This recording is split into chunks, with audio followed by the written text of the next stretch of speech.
If you truly want to understand what's happening in your political system, then you have to understand what's influencing the things behind your current political system is being influenced by ancient deities right out of the Bible. Like, hold up before anybody thinks anything crazy about it.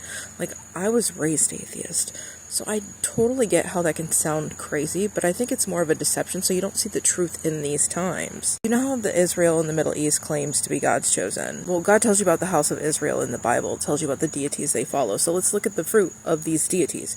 The deity that Israel has been known to follow is a deity called Moloch, and Moloch is all about sacrificing children in fire and war. If they instill a national draft, that means they're about to sacrifice your children, which the timing of it is highly funny because the red heifers have already been sacrificed. There's talk of the building of the third temple. The Israel Heritage Foundation gave Donald Trump the crown of Jerusalem 3 years ago and called him the Prince of Peace 2.5 years ago. Something biblical's taken place. But it just hit me just now that the house of Israel in the Middle East does not follow the God of the Bible, does not follow the God of Abraham, which is light.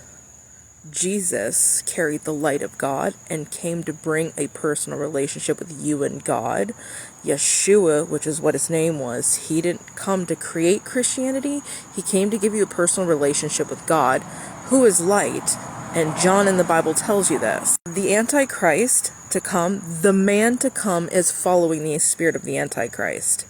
Okay, so this man to rise, this boastful man of lawlessness, to rise, okay, he's following the spirit of the Antichrist.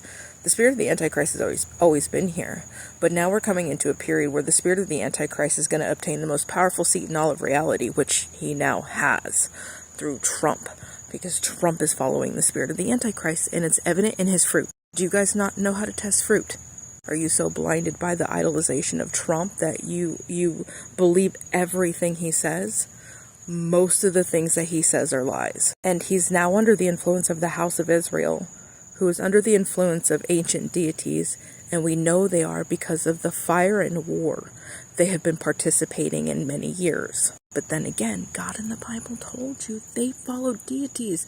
They called deities their God. The house of Israel in the Middle East does not follow the God of the Bible, and in fact is the adversary of the God of the Bible. And it's funny because these people in our political system who call themselves Christians, but then again, in the end days, does it not talk about this boastful man to rise also puts himself in the place of God? The Israel Heritage Foundation gave him the crown of Jerusalem. They called him the Prince of Peace. He parades himself as the Messiah. That's like right out of Revelation. Why can't people see it?